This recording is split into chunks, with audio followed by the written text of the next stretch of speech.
મગફળીની ધીમી ગતિએ ખરીદીને લઈ પાલ આંબલાએ હવે પત્ર લખ્યો છે। મુખ્યમંત્રી, કૃષિ મંત્રી, ચીફ સેક્રેટરી અને રાજ્ય ખેતી નિયામકને પત્ર લખ્યો છે। ટેકાના ભાવે મગફળીની ખરીદીને લઈ પાલ આંબલાએ પ્રહાર કર્યા।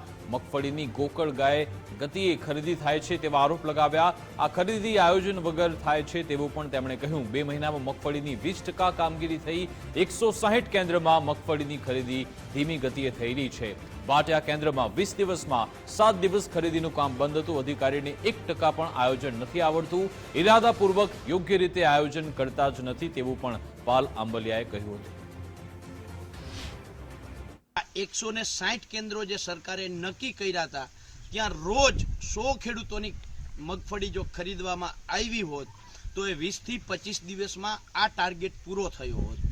પણ આયોજનનો અભાવ, નિષ્ક્રિયતા, આ બધાના કારણે આજે મગફળી ખરીદીને 2 મહિના પૂરા થવા છતાં રાજ્ય સરકાર 2,70,000 મેટ્રિક ટનના ટાર્ગેટને આ જ રીતે ગોકળગાય ગતિએ તમે ખરીદી કરી અને ખેડૂતોને હજી 288 દિવસ રાહ જોવડાવશો?